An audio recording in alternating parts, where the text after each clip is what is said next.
好，到咗可 Sir 教發音嘅時間啦。咁咧我哋教你哋6個字，3個紅色嘅，一個黑色，2個藍色。咁咧佢哋嘅音係非常之近似嘅嚇。咁咧我哋都會分為咧黃色筆，即係話如果喺美式英文點樣讀咧，英式英文點樣讀咧？咁咧就首先我哋睇睇呢個字 do。嗱 do 呢個字咧喺美式同英式嚟講咧完全冇分別，大家都係讀做 do。好啦，但係以下呢5個字咧，英式同美式嘅分別咧，只不過多咗個好似個 J 字咁樣，若呢個音。好啦，嗱，首先我哋讀一讀第一個先，第一個係 do。咁如果根據美式嚟講咧，呢2個咧，呢個解作適當啊或者由於啦，呢個解露水啦。咁如果根據美式嚟講咧，3個都一樣嘅 do。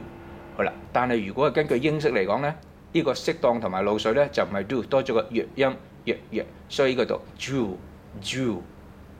drew。OK， 咁繼續咧，跟住輪到呢個黑色筆。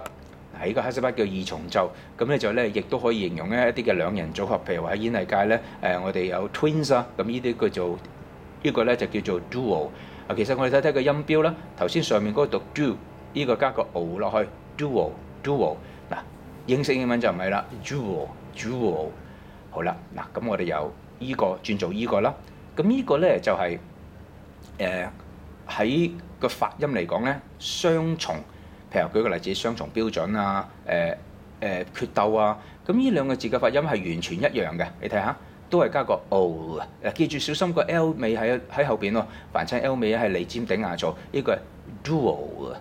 嗱，佢同上面唔同啊。呢個係 duo，o 音，呢個係 duo。咁但係如果英式英文嚟講咧，就要加個弱音 duo。好，今日係咁先。